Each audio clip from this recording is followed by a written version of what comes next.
that the discussion that we will be having today, jointly with all the consultation that we had until today, will all be part of a report that our executive director will submit to member state for the 5th session of the UN Environment Assembly.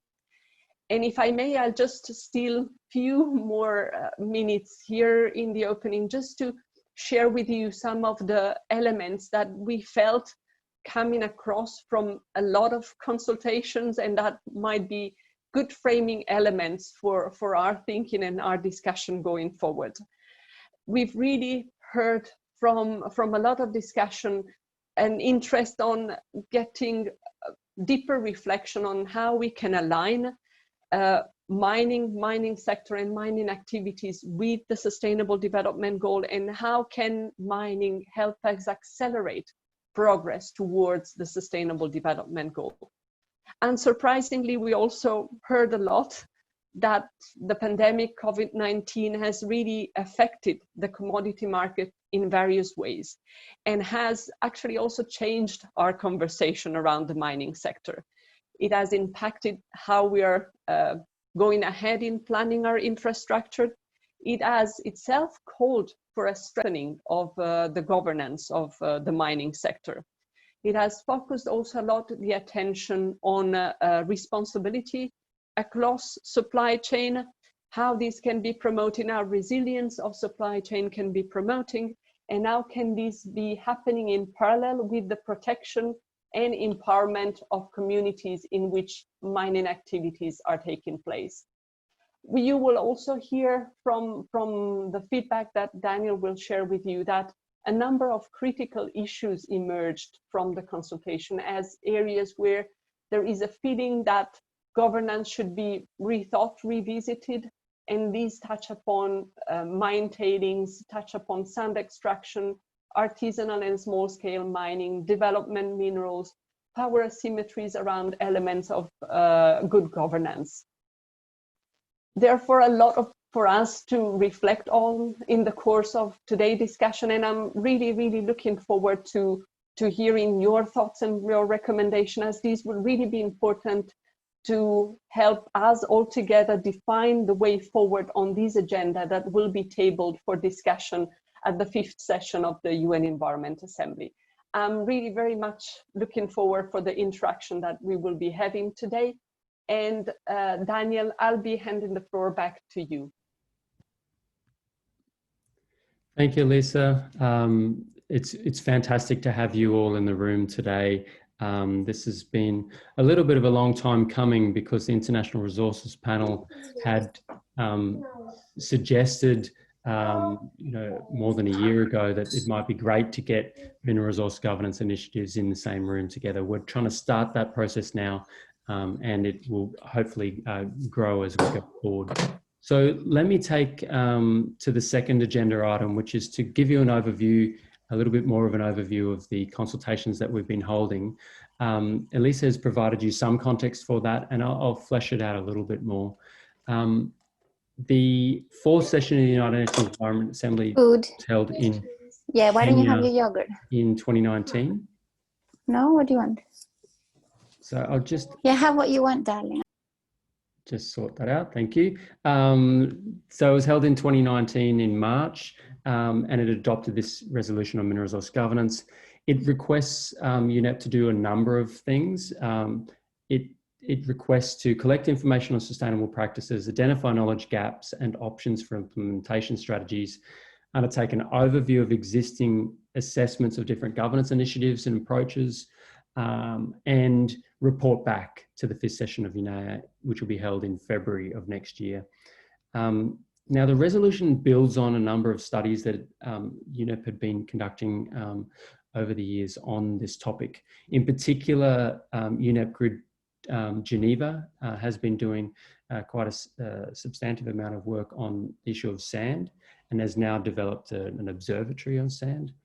UNEP Grid Arundel has been working on tailings and provided some of the foundational work actually in the roadmap that led to the new tailings standard that was convened by UNEP, by the International Council on Mining and Metals, and the Principles on Responsible Investment.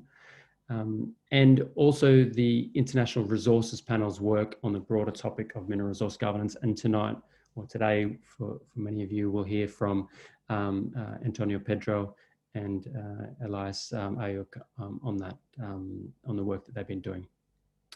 More broadly, momentum's actually been building within the international community, particularly the UN agencies, on the issue of artisanal small-scale mining. And two initiatives really stand out there: the Minamata Convention on Mercury, adopted in Japan in 2013, and the Mosi Otunya Declaration on ASM quarrying and development, which was adopted in Zambia in 2018. So these provided kind of foundations for the Mineral Resource Governance Resolution. Over the course of our consultations since July, there have been 1,700 people plus from 123 countries that have joined the 21 virtual consultative meetings.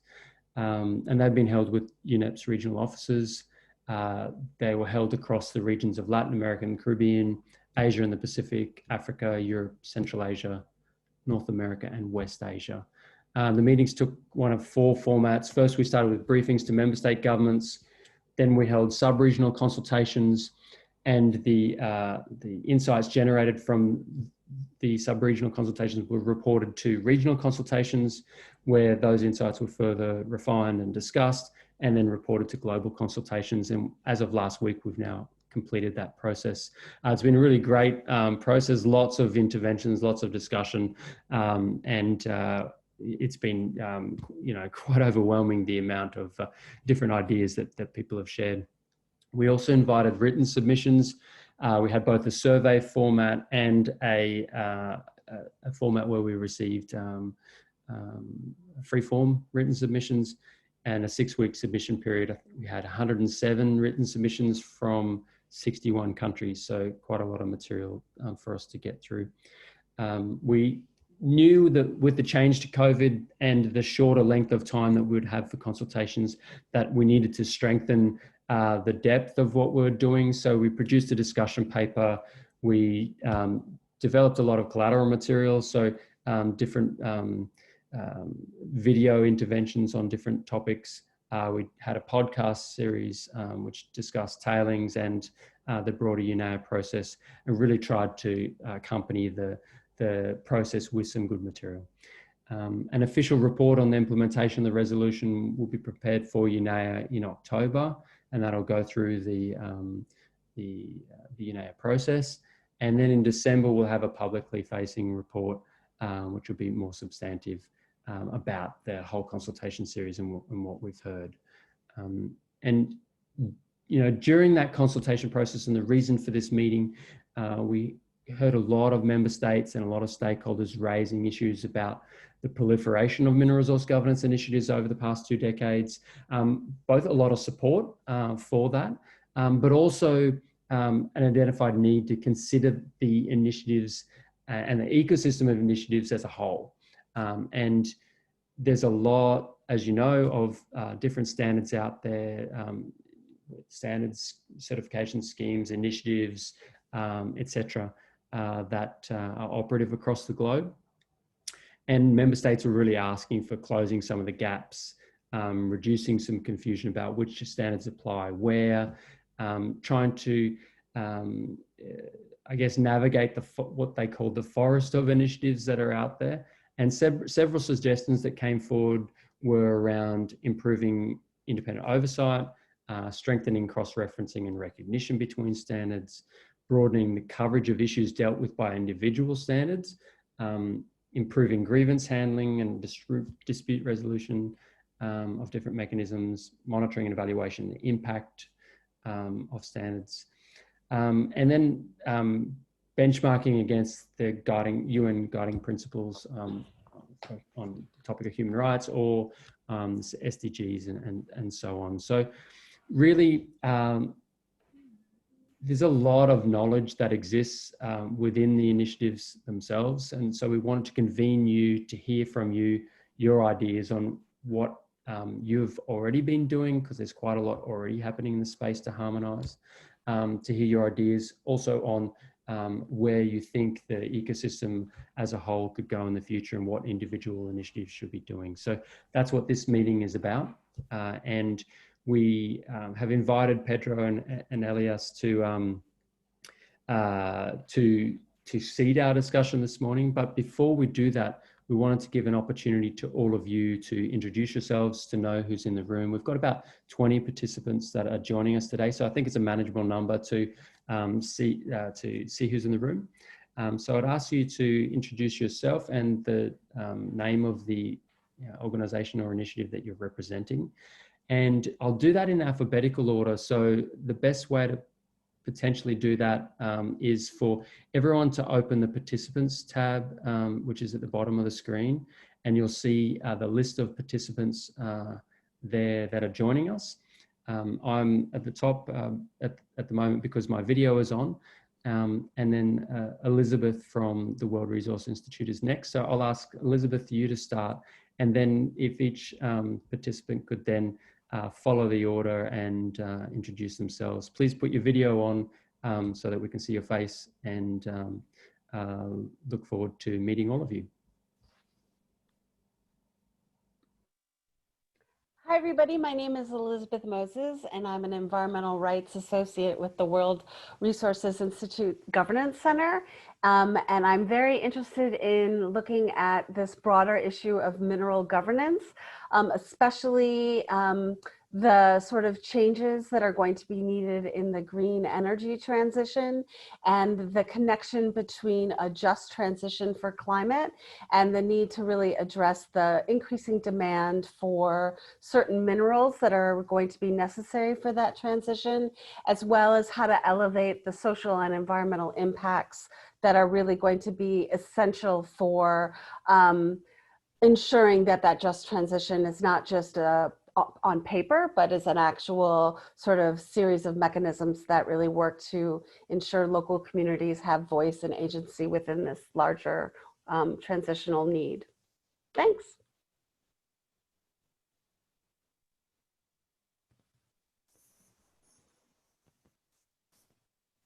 Hi, all. Daniel, I think I might be next on the list. This is Amy Boulanger with the Initiative for Responsible Mining Assurance, or IRMA. We are a global standard which applies to all mined materials outside of energy fuels, and multi-stakeholder governed, so equitably governed by civil society, NGOs, and labor, alongside the private sector, setting a best practice standard for environmental and social responsibility, but with a way to measure continuing improvement for mines at any level to enter and ladder up toward that goal. And work with a number of other folks on this call, so I'm glad to talk more about some of those things already happening as we reference to a number of the other standards and systems here on the call today.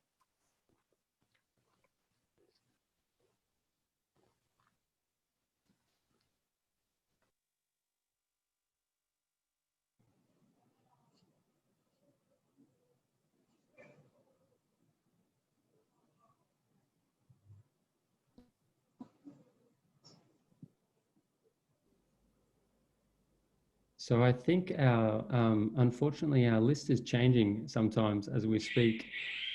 So I might need to ask people to go next. So Christy, could I ask you to go next?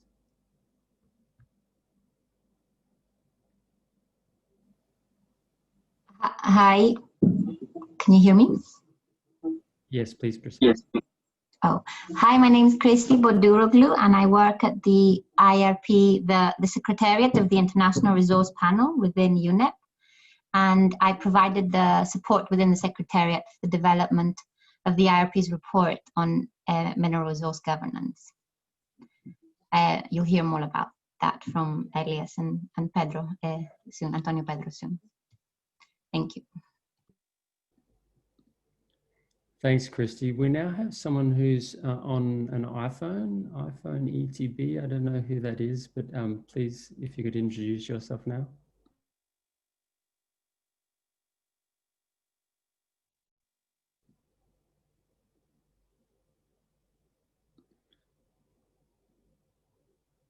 Okay, we will then move on to Angela. Thanks very much, Daniel, and hi everyone. My name is Angela. I work in UNEP in the law division, and my work focuses mainly on environmental law and human rights. But I've also been supporting Elisa, Daniel, and Julia in the implementation of this UNEA resolution. Thanks very much.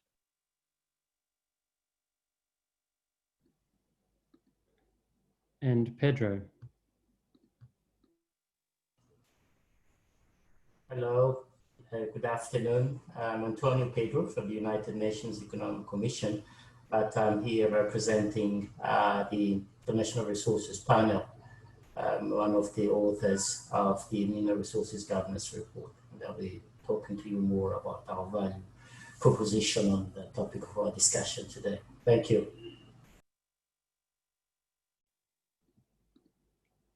And Ben Katz. Hi, Daniel, and everyone. It's a pleasure to be here. I'm Ben Katz from the OECD. I work at the Responsible Business Conduct Center of the OECD, specifically on minerals due diligence. So we're, in a matter of speaking, the custodians of the due diligence guidance on responsible mineral supply chains. And of course, there are a lot of intersections, I think, with what the group's been discussing, especially when it comes to a just transition to mobility, on battery materials, on cobalt in particular, but not only. So I'm keen to continue participating and contribute today. Thanks. And Ben Chalmers. Hi, everyone. I'm Ben Chalmers. I'm the Senior Vice President at the Mining Association of Canada, and also with towards sustainable mining, first of its kind facility level mining sustainability standard launched in 2004 that we're very happy that we've now got quite a bit of company in the field. And we've been working hard lately to encourage the adoption of mine site level reporting standards at national mining associations across the world, and we now have 8 different countries partnering with us on this standard. Thanks, Ben. I saw that Australia just signed on as well.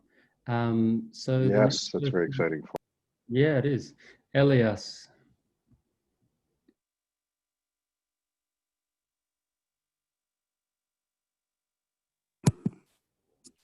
Elias Ayuk is my name. I'm currently with the Sustainable Development Goals Center for Africa out of Kigali.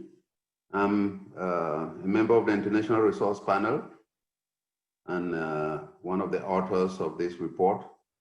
I'm happy that we have a few colleagues who contributed to this report participating today, as they'll be introducing themselves. But in a few moments, I'll be making a few comments about this report. Thanks. Thanks for that. Heath.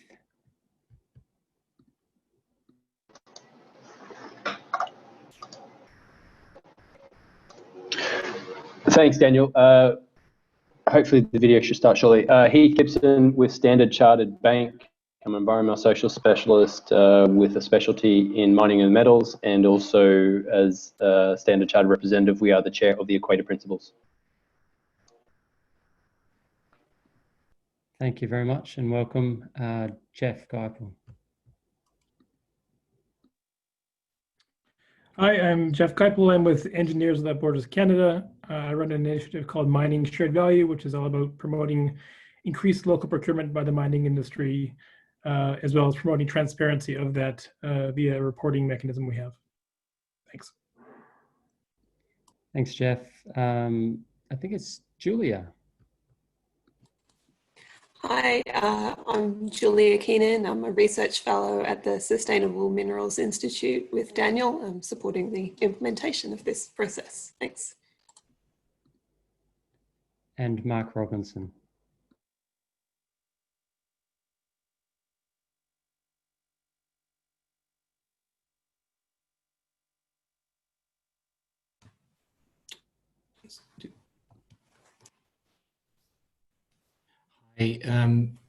Hi everyone. I'm having problems with my camera, but let me just carry on without.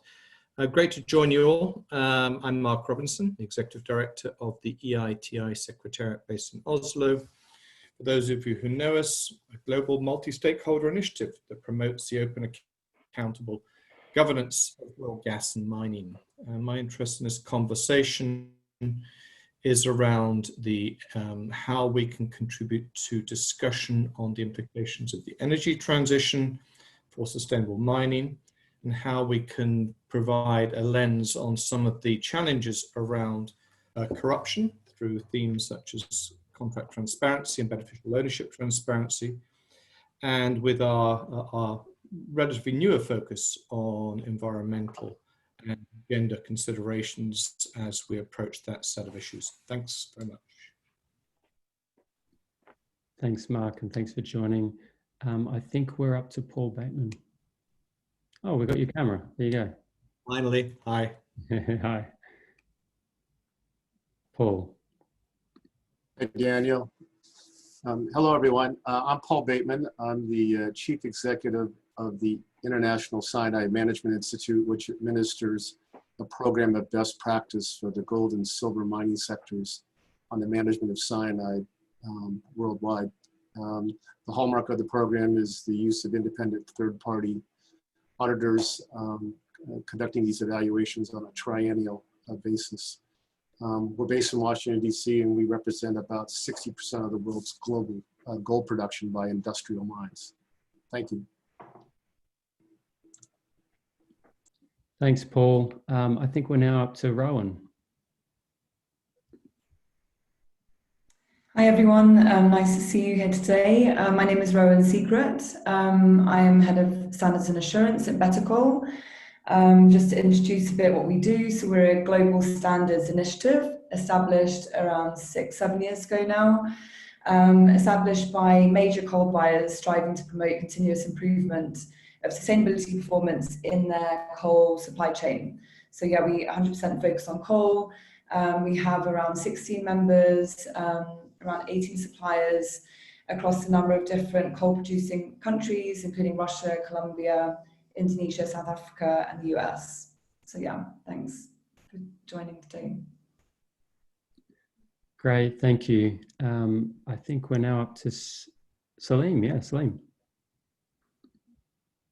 Yes, greetings everyone. I'm a university professor, but my most relevant affiliations here are I'm a member of the IRP, and I'm also a member of the science panel for the Global Environment Facility, which many of you will know is a multilateral trust fund which supports all the major environmental treaties. And we're currently working on a report on technology critical elements as well. So it's a pleasure to connect with everyone. Thanks, Salim. Good to see you. Vijay. Yeah, thanks. I'm Vijay Kumar. I'm a distinguished fellow in the Energy and Resources Institute, India, and a member of the IRP. I had the good fortune to be a contributing author to the Mineral Governance Report. And I was earlier the Permanent Secretary of the Ministry of Mines in India. The Indian mining sector is large, but it's self-sufficient, so people don't get to hear about it outside.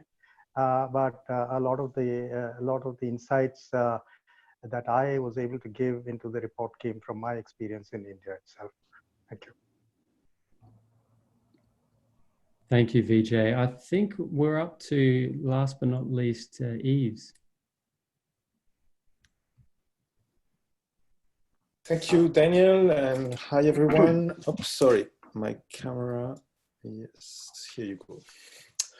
I'm Yves Bertrand, and I'm currently working for the Alliance for Responsible Mining. It's an NGO based in Colombia, and we strive to create enabling environments with artisanal and small-scale mining communities, and we work on the basis of a standard called Fairmine that we created, and a recent code called Craft, which fosters or facilitates the access of miners to the legal market.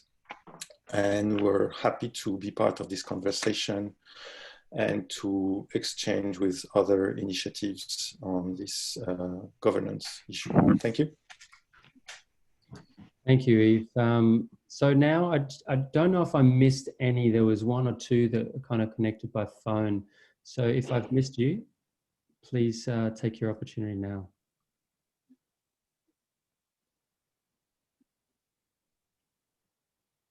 Okay, so I'll take that as silent.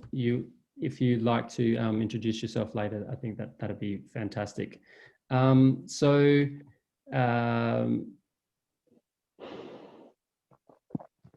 Okay, so now I'd like to hand over to my colleague Antonio Pedro and Elias Ayuk to provide some kind of context and some sharing on the International Resource Panel's report, which discussed some of the issues around the harmonization of different governance initiatives. So Pedro and Elias, please take the floor.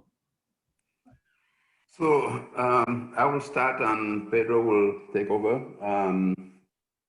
Yeah, so it's a pleasure to be part of this discussion. I'm glad, especially because we have co-authors, a number of them, who are participating in this meeting. VJ was a contributor, Salim was a contributor, Pedro, Christy, and of course myself. So I think each and every one of us will be able to chip in on our thoughts. I wanted to make a few comments with respect to the role of the extractive sector, its connection and linkages with the Sustainable Development Goals. It's what all of us know, but it's worth repeating once in a while, because if you look at the extractive sector, it affects a number of the goals. And so they should really play a central part in helping, especially the developing countries, to achieve their goals. But what has been the issue? There has been the issue of governance, as many have said earlier, and many initiatives have tried to resolve the poor governance which is in the sector. And of course, this is exemplified by the plethora of governance frameworks that are out there. When we did this report, we counted about 95 of these instruments, 95 of these frameworks which are out there, trying to resolve the issue of the governance needs at different levels. From the community levels to the regional levels, to national levels, and so on. So that was something that really struck us, that there are so many initiatives out there which are talking about the governance of the sector. We also recognize that there is this concept of social license to operate, which has tried to get the local communities involved in the mining and the extractive sector, and which, for one reason or the other, the voluntary nature and the goodwill, depending upon goodwill, maybe has not made a difference. And for the extractive sector to play a role in the Sustainable Development Goals, which has holistic outcomes, there must be a different way of doing business. There needs to be a paradigm shift in how the extractive sector can contribute to the Sustainable Development Goals. Because if you look at the frameworks and the instruments which are there, they're sector-specific, fragmented, and will not be compatible with the Sustainable Development Goals, which take a holistic framework. And of course, we mentioned the social license to operate does not really take into consideration the environmental, the social, and the economic dimensions, and the multiple levels of spatial and temporal scales involved with the Sustainable Development Goals. So a concept or framework that we suggested is what we call in this report the Sustainable Development License to Operate, which basically is a framework that has a number of principles, a number of policy options, and of course, best practices. During the introduction, somebody talked about best practices. The Sustainable Development License to Operate actually looks at how we can have clear principles, how we can have policy options, and what type of best practices are out there that can be applied. So it's learning from things that have been done well in different contexts and applying them. So the Sustainable Development License to Operate is holistic, multi-level, covers so many scales because of the nature of the extractive sector. A value chain approach, starting from the extraction to the refining and so on and so forth, requires that we have a different way of thinking about how the extractive sector can contribute to the Sustainable Development Goals. So the debate, and this is where we are now, is what type of arrangement, what type of platform can lead us to really make sure that the Sustainable Development Goals get some contribution, useful contribution from the extractive sector. Would a global international agreement be a suitable way? Would regional platforms, what will happen at the national level, are the type of things we have been thinking about. So in summary, and Pedro is going to take over from here, is from the whole fact that we have so many initiatives out there, and there is a need for us to really consolidate, for us to harmonize all the different initiatives that are out there. So Pedro, over to you. Thank you, Elias, and thank you, Daniel, for inviting us, and UNEP for organizing this consultation. As it was indicated earlier, ever since the MMSD report, Breaking New Ground, in response to the imperative of articulating how the extractive sector can contribute to the attainment of the sustained development, or sustained development. In those days, we didn't have the SDGs yet. There has been major efforts with a view to providing guidance. Many of the initiatives of which you are representing today, I mean, we're sort of the children of those processes. And I think in the report, we recognize the major contributions that these initiatives have made into building a body of knowledge and practice on how to promote extractive industry in the sector. So as Elias indicated, we have mapped at least 90 or so of those initiatives and recognized their contribution. And so in discussing how to operationalize the Sustained Development License to Operate, we argue that the first thing to do is really to build on those unselected initiatives, especially the ones that are contributing to shaping the policy discourse and practice in the sector. And so we hope that today we will be able to explore a little bit the appetite for that, because I think the consultations that were held at the beginning of discussion today, one of the things that revealed is indeed perhaps an appetite for some consolidation on existing initiatives.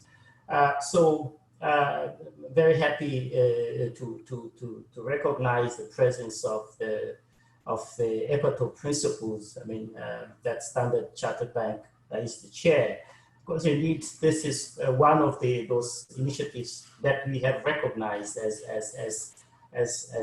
important, because Equator Principles have contributed through its financial muscle to, among other things, ensure that environmental impact assessment, social impact assessment become mandatory, as it were, starting as a soft law and then slowly but steadily finding room and body into national policies, laws, and regulations. So that's one of the things that we recognize. We also recognize that the OECD guiding principles for durable extractive contracts could be a basis on which then to develop something solid aimed at securing fair deals and attaining that elusive goal of shared value, which, as you know, is behind some of the major problems that we have in the sector. So on that basis, then, we've argued that perhaps conversation amongst the principles of the different initiatives, the EITI and the ICMN as representing, I mean, the mining companies, the leading major companies, again, another, let's say, body that came out of the MMSD process, whether we could hear from you how to go about reducing some of the issues with existing initiatives.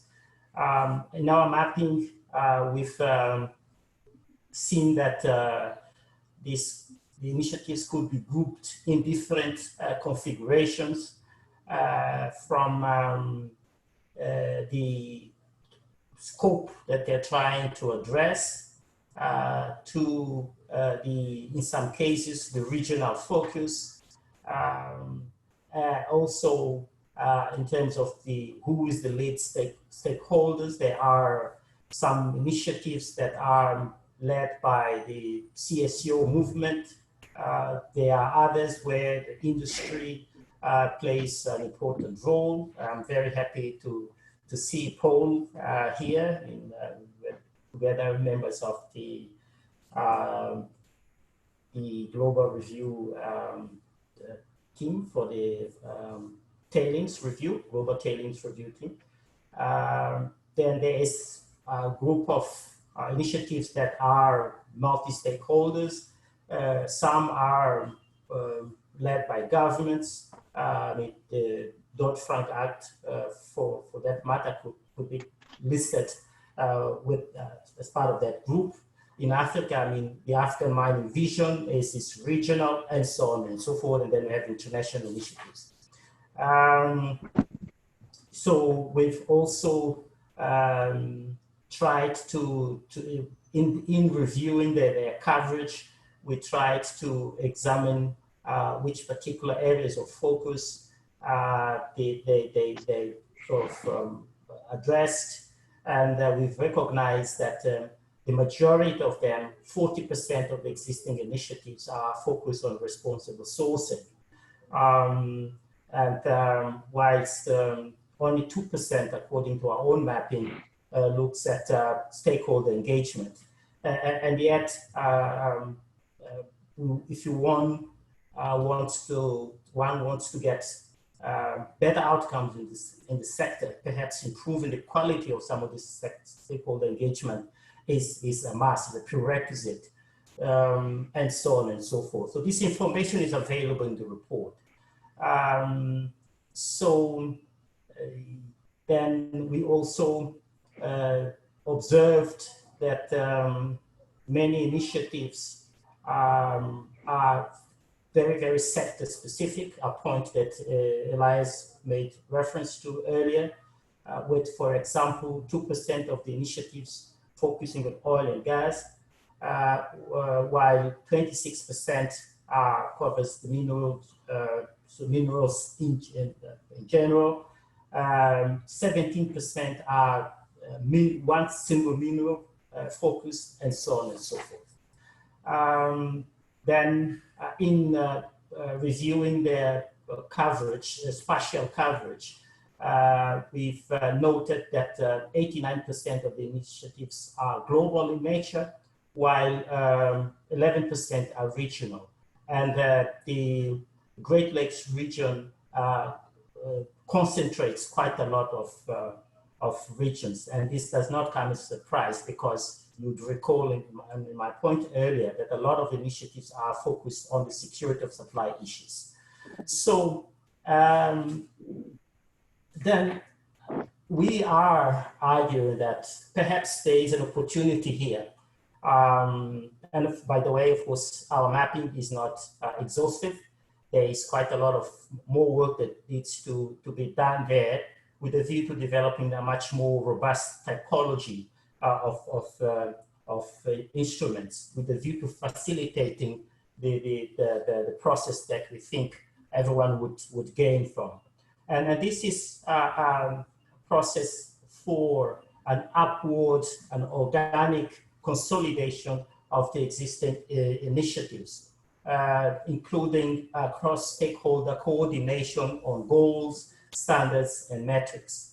And then the question, of course, could be asked: what would be the value proposition of engaging in this exercise?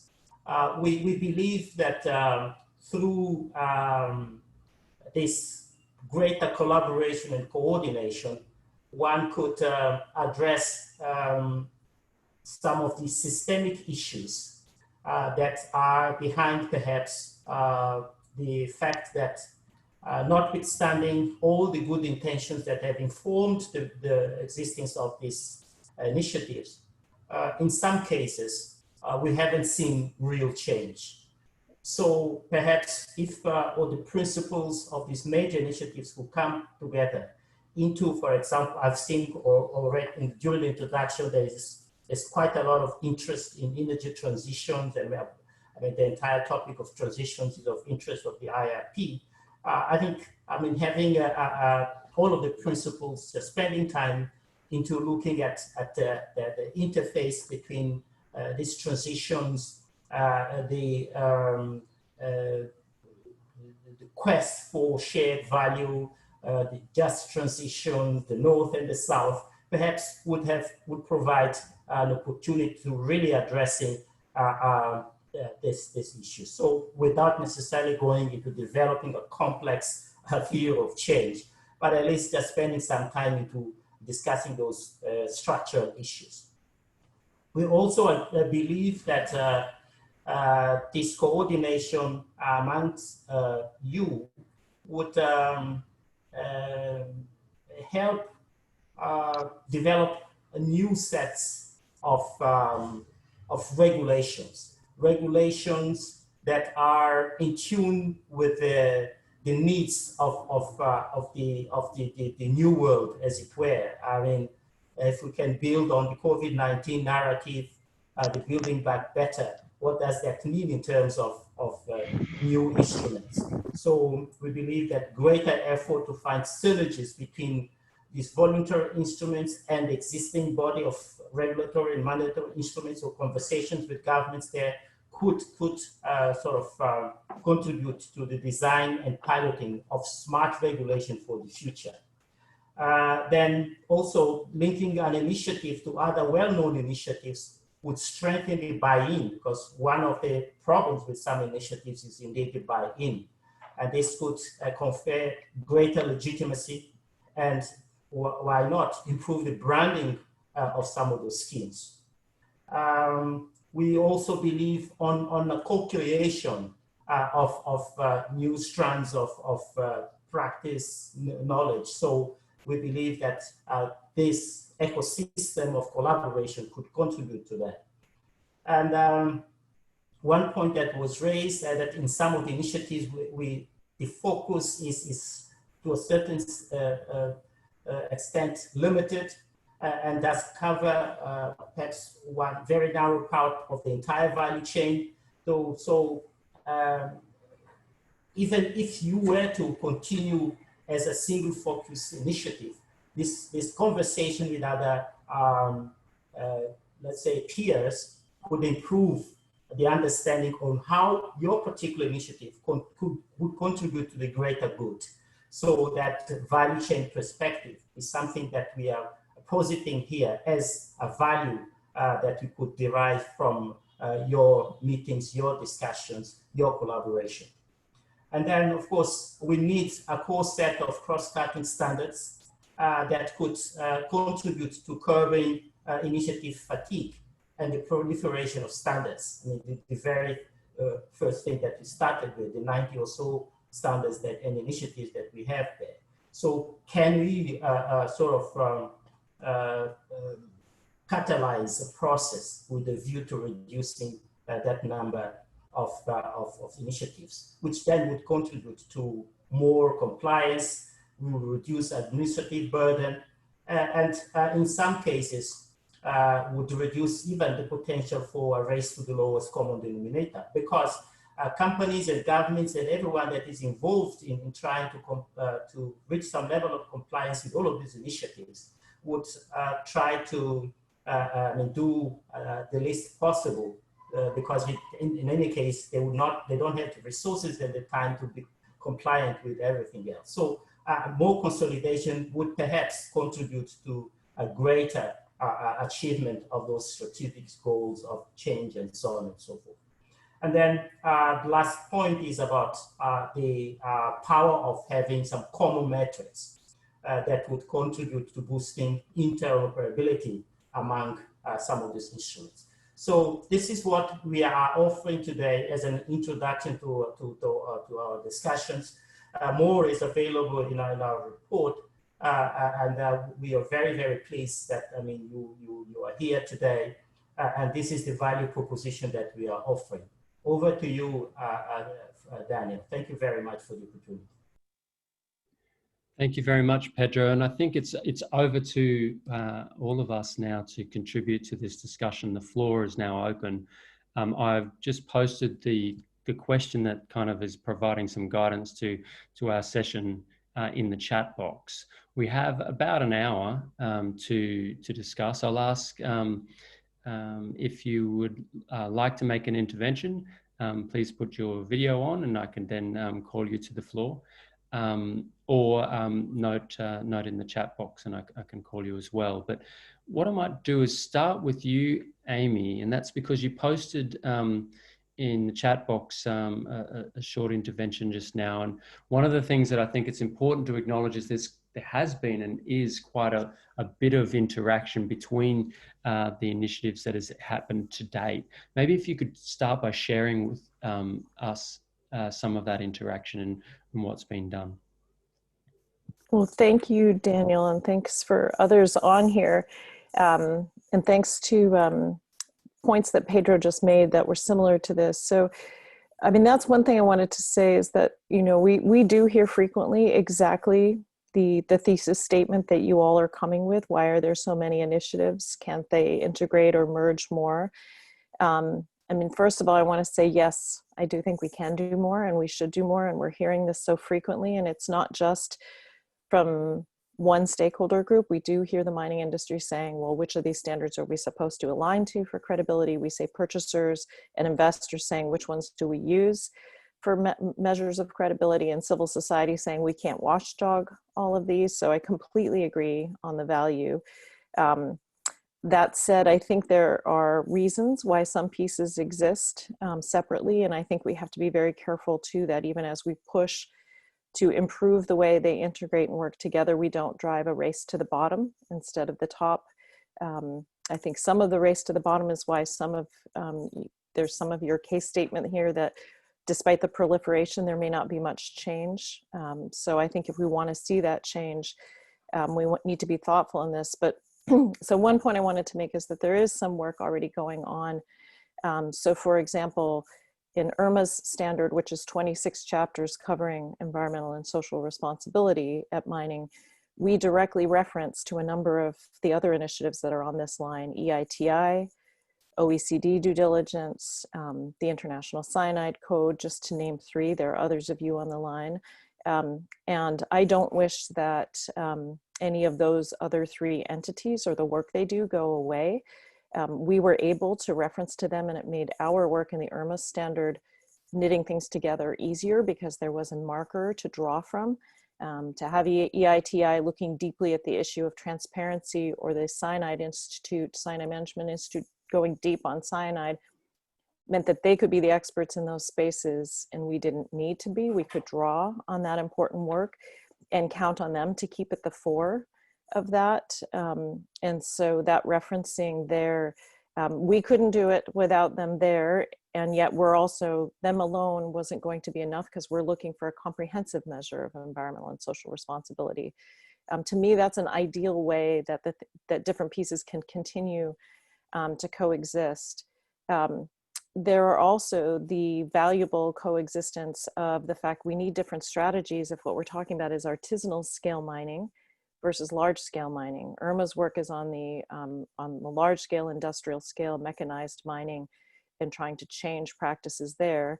But Eve, for example, who's on here with ARM and other organizations here, focus in particular on addressing artisanal scale mining. Yes, there are similar impacts ultimately out in the world, but a strategy to deal with the individual, frequently non-formalized, frequently impoverished artisanal scale miner and the vulnerabilities there, as well as the impacts. We need different strategies to get at those issues than when we're talking about large multinational corporations or even smaller industrialized mining companies.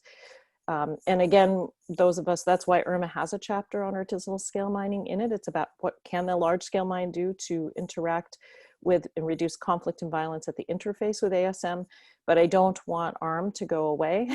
I do want our work to be networked together, and it is, as Eve can say as well, we have an agreement between our organizations to mutually inform and make sure IRMA's work doesn't even unintentionally further, yeah, but Eve, thumbs back up to you. We want to make sure IRMA's work does not unintentionally further disadvantage the ASM miner by creating greater value for the industrial scale mine, and we have to be intentional about that. But again, that comes, Pedro, to what you were saying earlier about is what is the intentionality. But we won't take over their work, but it does need to be integrated. Similarly, and I promise I'll wrap up here in just a moment, it is very important to civil society in our leadership that we not cover fossil fuels, that we're not giving greater responsibility and name to fossil fuel extraction. That may be poorly thought through, it may not be right, but it is where the NGO and community sector feel strongly right now. But for example, Rowan is here with Better Coal, and so when we get the questions that say, will the IRMA standard apply to thermal coal? I say this is our current decision on it, but we're grateful to have a working relationship with Better Coal, and we stay in touch on what these issues are so that there's greater consistency in what the expectations and requirements are. And then the one last thing I'll say is on this is that Ben Chalmers from Mining Association of Canada, who had to step off for a bit, was the catalyst behind a vision for a tool that he calls the Integrated Audit Protocol. It's in process still, but getting close within a couple of months of being done, where if you're a mine and you want recognition in 3 or 4 or 5 of these different things I've mentioned, there can be an integrated audit protocol, independent third party. So if you're saying, look, I need to have my recognition by my trade association, ICMM, but I also want independent third party review by IRMA, and I'm operating in Canada, so I want the Mining Association of Canada to recognize me, that with one audit and a set of rules, an auditor can go out with that shared spreadsheet and provide that kind of joint recognition while only paying for and spending the time on one audit. I think that's a groundbreaking new development in this space. So, and with that, I'll stop it. Thank you, Daniel, for the space to speak. No, thank you for your insights there. Mark has his hand up now. Can I ask you, Mark, to join in? Yeah, thanks, Daniel. I'm very pleased Amy went first because I think she set the scene well. I heard in the presentations movement between consolidation and coordination. I suspect there won't be huge appetite from many on the call for consolidation, but certainly better coordination and even better, more effective collaboration and cooperation, which I think Amy was essentially calling for. And it therefore might be useful to think about cooperation for what and collaboration for what beyond simply better minerals governance. And I think in that respect, rather than thinking about a large unwieldy structure that brings lots of organizations together like this on regular occasions, it's better to focus it around key thematic issues and potentially countries. Because otherwise there's a risk one can stay up at a higher level of aspirational coordination rather than on the ground practical reality. So I would suggest building on what Amy's said, both cross-referencing data and information absolutely in the way she said, and I think that's well stated and something we do too, and many organizations also use our data and information in that spirit. So the question for me would be, what are the most salient themes in mineral governance which bring a reasonable number of these initiatives together?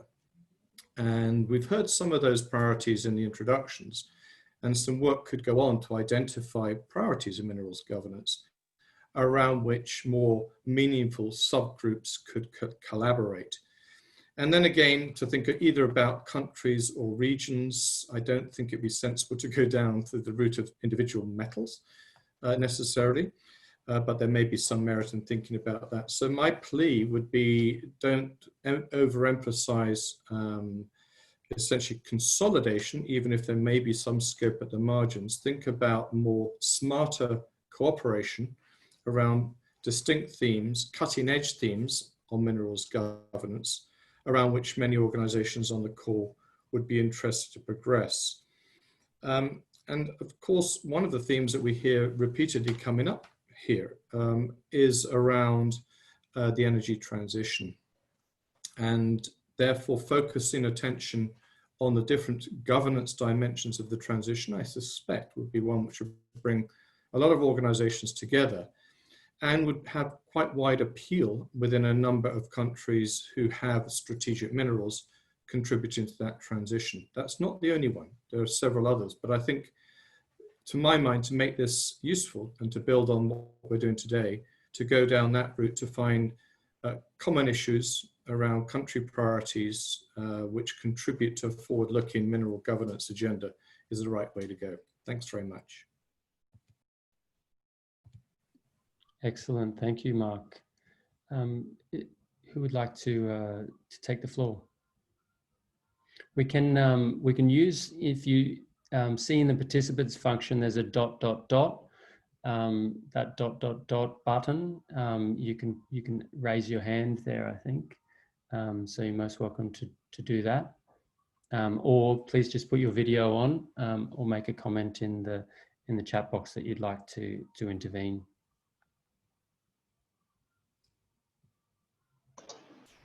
Hi, Daniel. Excuse me, it's Heath here. I was asked to join the call on behalf of the accredited principals, but I think probably my role within Standard Chartered might be more aligned to the current conversation. So within Standard Chartered, we're just in the process now of renewing our position statement on minerals and mining. And so this demonstrates the requirements that our clients need to meet, excuse me, what our clients need to meet to become, to maintain banking relationships with Standard Chartered. So the approach that we took was probably more concentrated on the prohibitions of specific activities where we're seeing a lot of civil society and both environmental and social risks. So that's around marine, riverine tailings, standalone thermal mining operations, and then Appalachian mount removals. But then what we did in relation to setting up the specific initiatives that did exist, we do reference several of the initiatives and some of those people actually participating in the call today. So we won't provide financial services towards, we will only provide financial services towards clients who follow the Kimberley process, as an example, or are signatories to ICMC. But we do have the exemption with that if they're operating in China, that we at least need to see some form of quantitative measure that aligns with the ICMC. But one of the big changes, and then we also have encouragements to things such as ICMM, EITI. But probably some of the big changes that I'm seeing as an environmental social risk specialist is that we're now merging with origination on sustainable finance.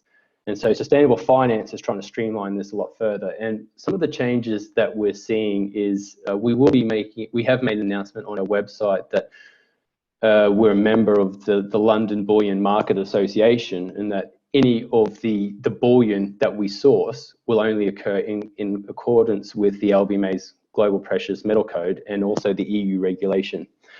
And we'll probably be making a similar announcement on LME in the coming years once LME has established their methodology to the level of formalization is what LBMA has. So I guess what I'm trying to say is that we've got these major players in the finance industry, being LME, LBMA, where all the metals need to be traded. And we're now doing the responsible sourcing through those memberships that ensure that the responsible sourcing goes all the way back to in-field. And there's an accreditation process that runs the entire length. And that's giving us as Standard Chartered great confidence to now go to our investors and our shareholders and say we feel very comfortable with right now with our gold and silver markets that we can quantitatively trace the extraction of the bullion to ensure that it meets the international standards. And then just a second option is also whether or not you've looked at engaging some of the second party providers that are currently active in the space of sustainable finance, so the Sustainalytics, the VGOs, because they themselves are working very closely with the different certifications in an attempt to verify something as being green, social, sustainable, or transition based now. So as an example, is that Standard Chartered might launch a environmental bond for a mining company, and because we're publicly associating that bond as green, we'll have to get a second party opinion. And so we'll use a group such as Sustainalytics to look at establish or look at a framework where we say we believe this is green and sustainable for these reasons, and then that second party opinion provider will stamp our methodology and say we agree that this is green, and I think maybe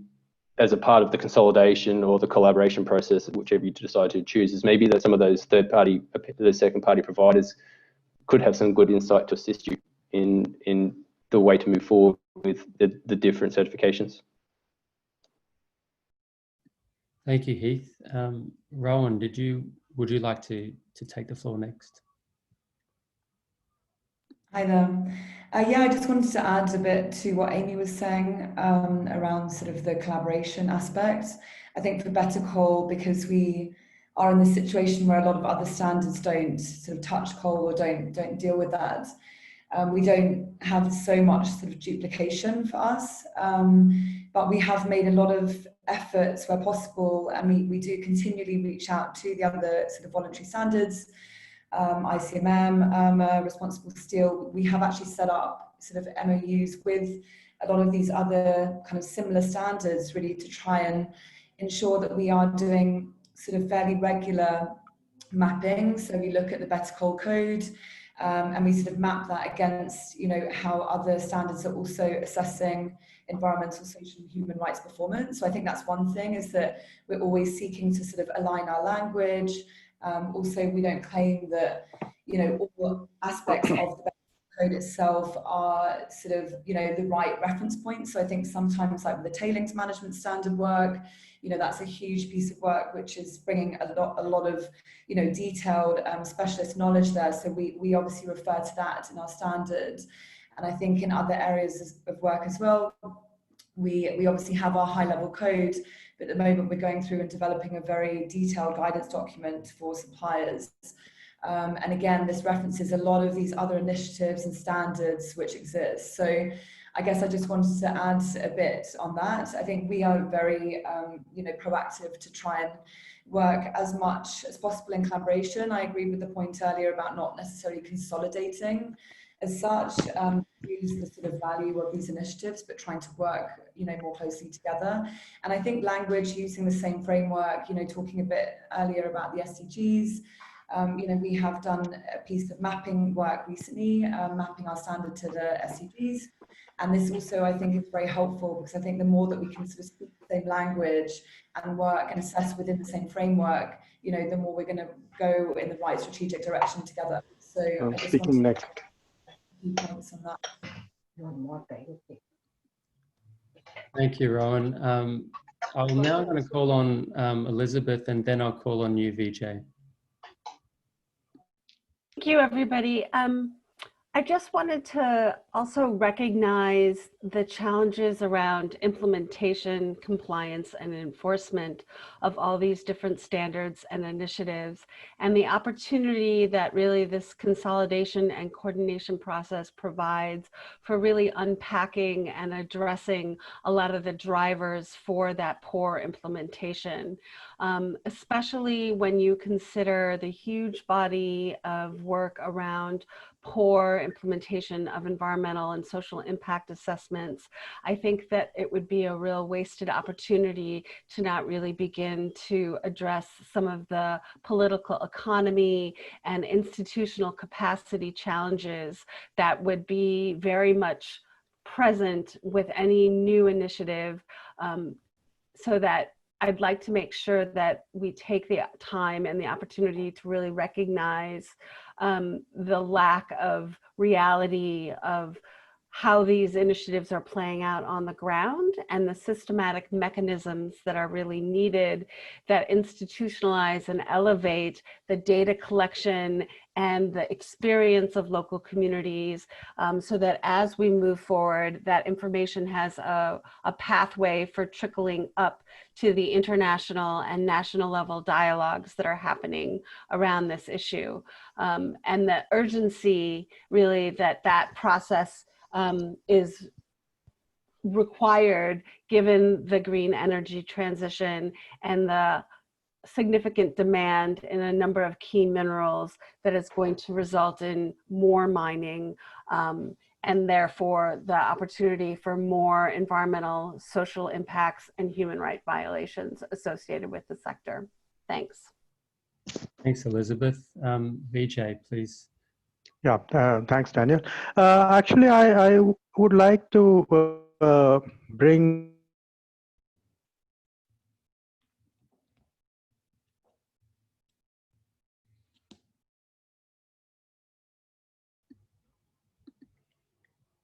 Vijay, I've lost you. I'm not sure if it's on. Are you able to get? Are you hearing me?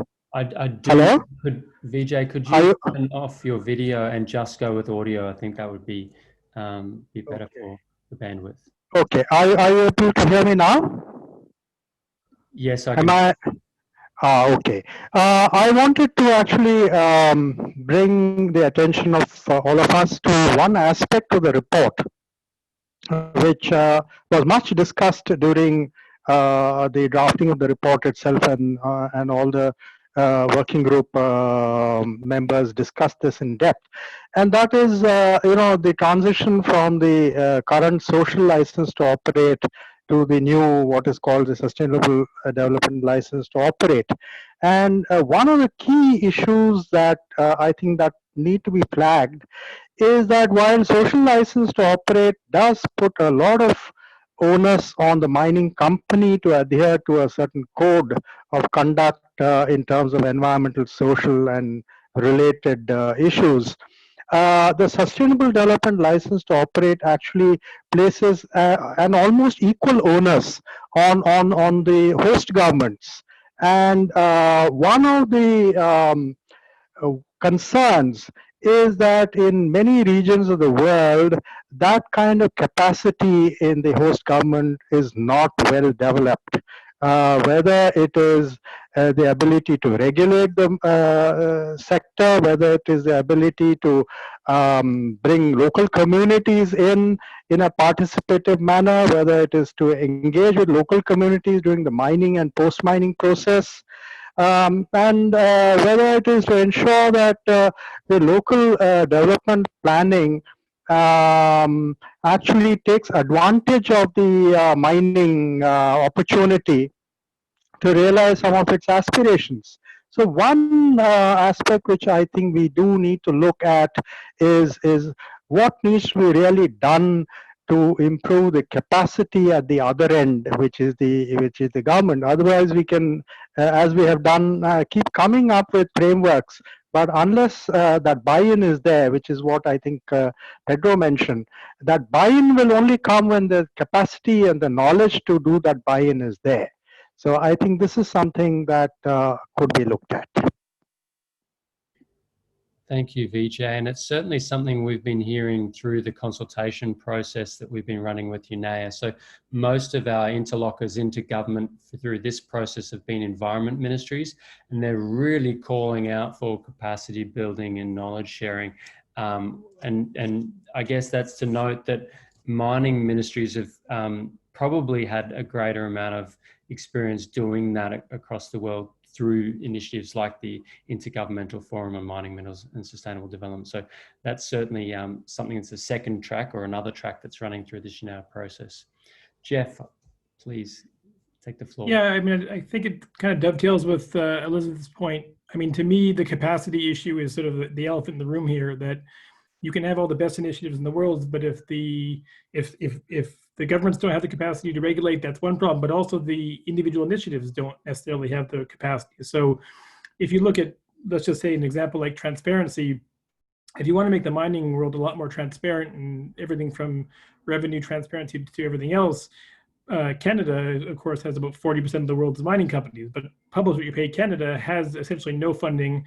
The foundations don't consider it important to fund Publish What You Pay Canada. So, you know, in some ways, I see in the chat, you know, the idea of sort of an international minerals agency. There needs to be some kind of role to direct funding to where these things need to go. I know that in some ways the World Bank's EGPS fund is supposed to do that in a certain extent, particularly with the EITI. But I think there's, you know, unless we sort out some of these funding constraints for individual initiatives, I think we're going to have a lot of issues where the reason why current initiative isn't necessarily, you know, meeting its goals, and then there's another initiative comes because of that, is actually a lack of funding, not necessarily because the initiative itself was problematic, right? And that may even be an industry organization, right? I mean, you could imagine a case where it would improve the behavior of the mining industry more to, if ICMM or the Mining Association of Canada, for example, had more resources to do trainings and internal you know, certification standards for their own member companies. So yeah, just to throw that, you know, the resource issue really has to be solved at the same time as the coordination issue. Thank you, Jeff. I wonder now, I don't have any hands up, so or any indications of who'd like to step in and participate next, but thank you, Amy. I was just going to say, after Amy, that question of an international minerals agency and what role it might play, it might be interesting in exploring that if Salim or others wanted to join in. But Amy, please take the floor. Well, I wanted to agree with both Jeff and Vijay and the value, Salim's put it in here too, of capacity building and training, the how to do what you expect, especially for smaller and medium-sized companies. And certainly that's useful on the ASM side, you know, for Eve here, where you're talking about the issue of formalization and training. So certainly I agree with absolutely the need for that and making real. And I also agree that it's not just for the industry, but for governments. How can you use some of these new standards as templates when improving laws and regulations? And laws and regulations are always going to be more important and useful than voluntary initiatives, but voluntary initiatives can help seed that ground and be a resource. And similarly, how can we offer such trainings and support to local communities so they know how they can engage? We're certainly struggling that within IRMA because our audits are publicly noticed before they happen. Communities are allowed, encouraged to engage, but of course they need to know, who are these people? What is this IRMA thing? Who am I talking to? Am I safe to talk to them? So all of that, I agree. I mean, I want to say one elephant in the room, though, too, with respect to my industry trade association colleagues, including Ben, who was here a moment ago and maybe back, and ICMM. I mean, I think the work they do to move their own members along is incredibly important. And it's the industry talking within the industry. That's important. There's trust there. But I also want to say, for some, of course, there are some in those memberships who do not want the world to change and who don't want to be differentiated from.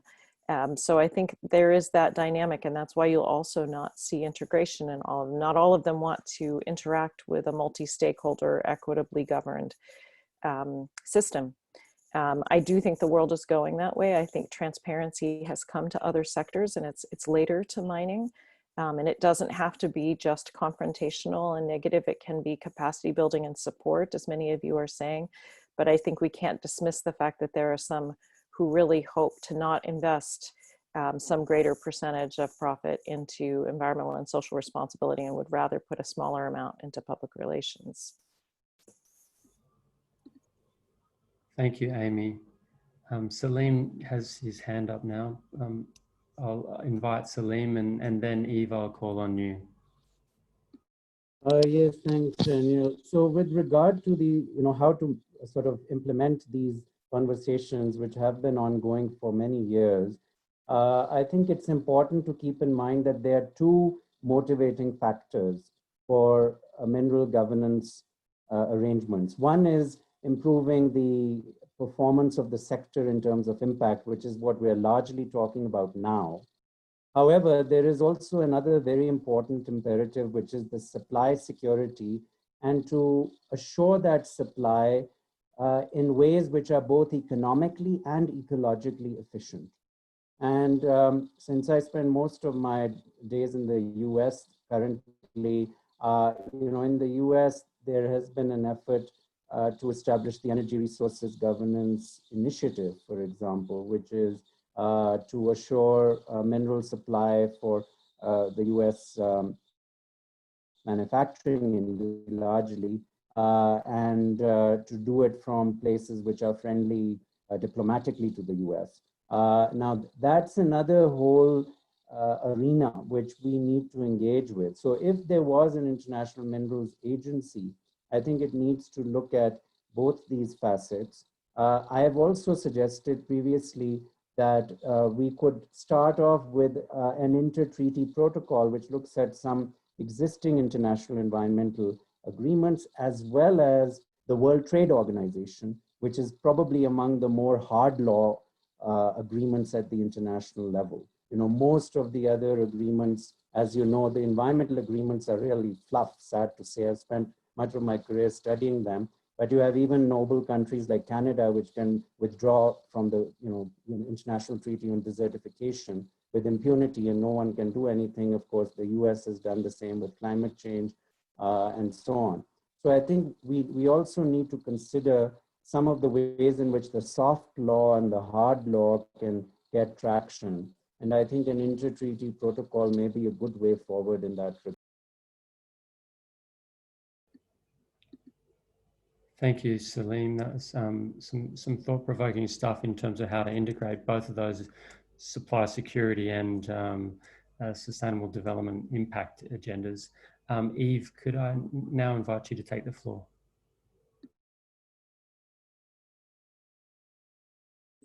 I just wanted to comment on, or to add upon what the others said in the sort of integration of various initiatives, as for us as really focusing on the artisanal and small scale sector. We also welcome initiatives that allow us to, for example, enhance the dialogue between large scale mining and ASM.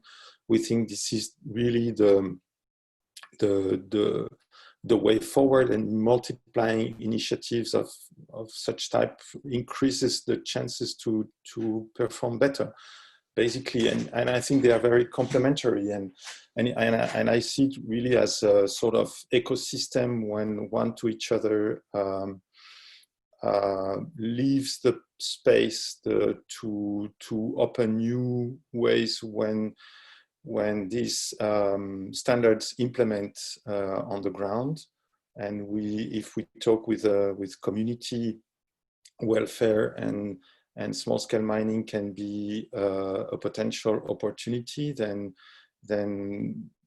we think that we can bring part of or a combination that is interesting for and benefiting for everyone, for both systems. So I think it's a very it should be natural. The problem is that having opportunities to do that and funding and sort of supporting this is difficult to find, at least for us. So I would also be very keen to see more, concrete collaborations also with impact finance and other mechanisms that allow to test this and to make this ecosystem valuable. Okay, thanks. Thank you, Yves. And I'll just do a time check now. So we've got about a half an hour left in the conversation. I'd like at the end toward the end of this half-hour period, to call back on Elias and Pedro to sort of reflect. Elias, I'm happy for you to intervene next as well. But just to I guess, invite the floor to anyone that hasn't had an opportunity to speak, to just say that we'd love to hear from you before we hear out the end of today. So that's just my short time check there. I'll now hand back over to Elias. Okay, so I think many of the issues that have been raised are really valid. Duplication, starting another complex structure. In the Sustainable Development License to Operate, as I mentioned before, the framework has a number of principles, a number of policy options, and best practices. So for issues like fair contracts, like capacity building, we have actually, the framework actually addresses some of the things that are being done out there which are good. And so in my sense, it is not going to be very difficult to define the type of work that an international agency would be doing. Of course, we recognize that different groups have their priorities, but it is possible for us to find a common ground which will address some of the challenges that most of the key players have in the sector. So the framework we are proposing, which can be ready operationalized, has very clear principles, very clear policy options that can be taken, and the type of best practices which are out there, which the key players have been doing over all the years. And some of the issues we raise, like, is the capacity there, and so on, are the contracts fair? What about knowledge transfer? Some of the issues that are addressed in the framework that has been suggested. I just thought I should point that out now. Pedro, you may want to add a few words. Oh. Okay. Yes, for sure. So first, I think very happy to see that the industry, as it were, if we can call you an industry, is already doing what it needs to try and create a space for exchange of ideas, and to try and address some of those structural issues compounding the results and those strategic objectives that, I mean, we are all trying to achieve here. I think, and I'm absolutely, I mean, in favor of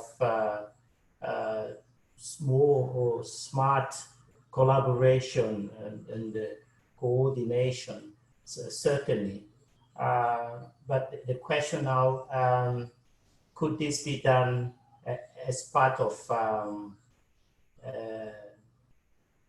not on an ad hoc basis, but as part of a collective and agreed pathway that and already I think there are some very good leads that were provided on where we could perhaps concentrate an initial effort towards doing this in a systematic way. For example, I mean, there's the most pressing and perhaps challenging issues confronting the sector today, the issue of energy transitions, the unintended consequences of some of these processes. I mean, I mean, Salim is entertaining a couple of these conversations, the stranded assets, if you are in the developing South. So how can these initiatives, I mean, the principles of these initiatives, and to engage in this thing as part of a collective and agreed effort? I think this is while, of course, we wait for all the negotiations, the intergovernmental process that could lead perhaps to the establishment of this international minerals agency. So this is something that I think perhaps we will need to push a little bit harder to get a collective decision. I don't know which platform can generate that kind of consensus. And Amy, I mean, your points, and perhaps you are better positioned to offer some guidance about that. Our key word here was an organic upward consolidation, because I think we are conscious that this cannot be done by decree, as it were. I mean, it's really about trying to identify where are those opportunities to consolidate, because perhaps these initiatives are handling more or less the same issues, and for lack of knowledge of other factors, people were not aware of that. And then looking at that process without necessarily, I mean, requiring any absorption of some type, or but one smart consolidation. I think this is what one could advocate for. The same way that, I mean, a lot of the people on the call have suggested smart coordination. I would not discount the opportunity that this consolidation would create to addressing some of the issues that, again, there was quite a lot of reference to that. I mean, the issues of capacity to enforce, the buy-in, and so on and so forth. Those are critical issues if you want to go just beyond compliance. And it's a pity that I mean, Mark has left, because I mean, in the EITI, I mean, and this is in our report, we have a box about Nigeria and compliance to the EITI. And one of our, and here Elias made reference to the principles that inform the SDA law. One of them is really about building domestic accountability and good appetite for governance. Because failure to achieve that, then we might find ourselves in this process-oriented outcomes where we are ticking a couple of boxes, but then nothing changes on the ground. So I think I could perhaps stop here and invite views on how we could move forward, building on some of the things that already you are doing. And Amy, I mean, you made reference to some of those things. How can this be part of your collective effort to try and get more outcomes, better value for effort, and so on and so forth? So let me stop here and again thank UNEP and Daniel for the invitation. I don't know whether we are closing, but I see quite a lot of promise in the conversations that we had here.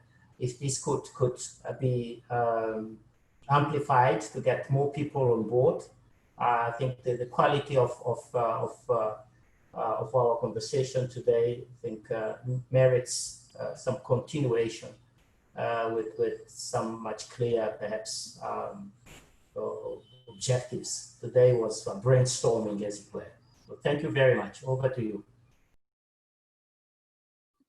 Thank you, Pedro. I'd just like to, I guess, given we are probably coming to a natural close, give a final opportunity to those that would like to make an intervention before we close. Please, just while I'm talking now, put your video on, and I can pass the floor to you.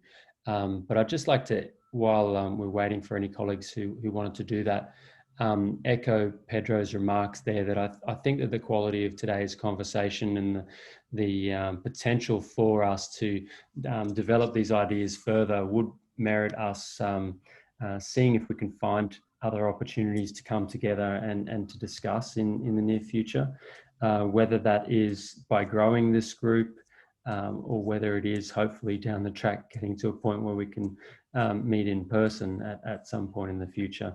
I also think that we could probably develop some clear lines of potential cooperation, collaboration, and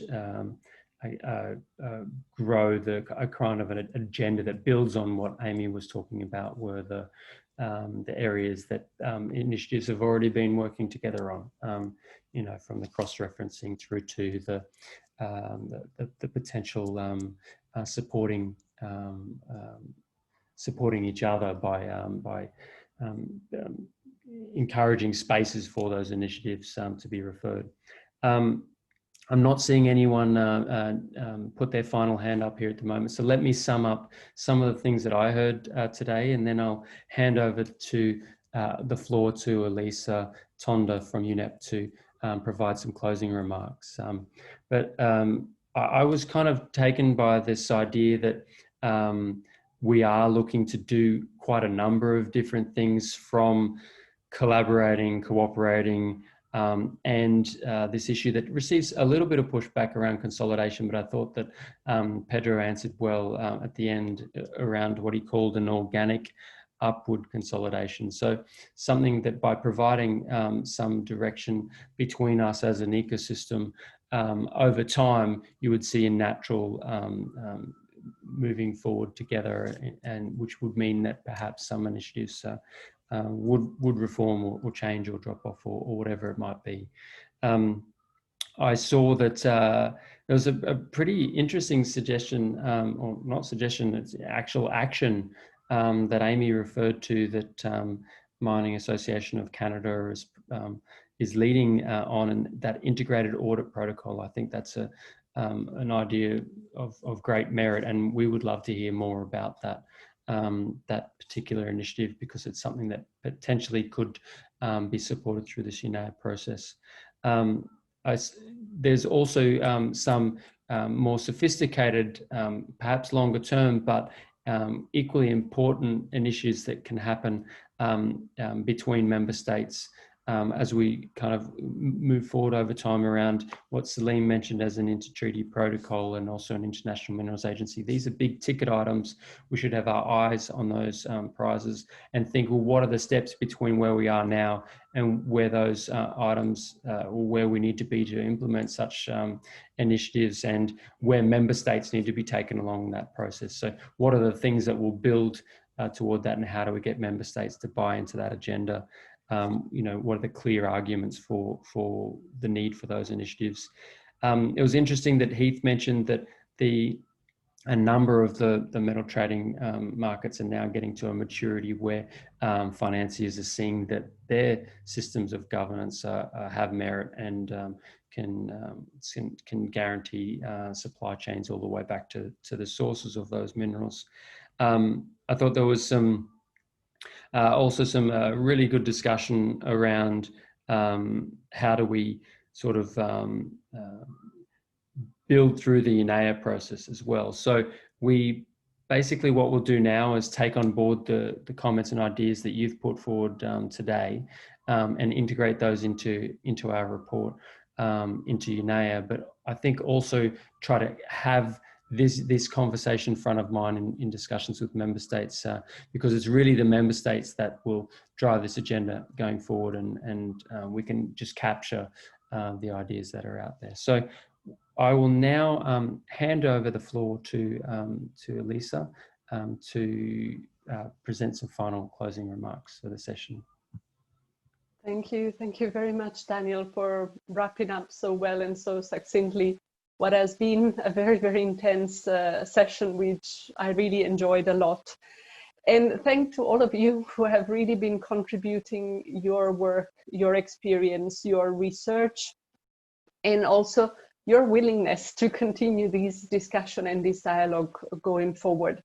We would really very much look forward to continuing the conversation with you and discuss with you how the preparation is advancing towards the 5th session of the UN Environment Assembly in February 2021, but also thinking how we can go beyond that and really achieve some of the objectives that we have been discussing in the course of the conversation today.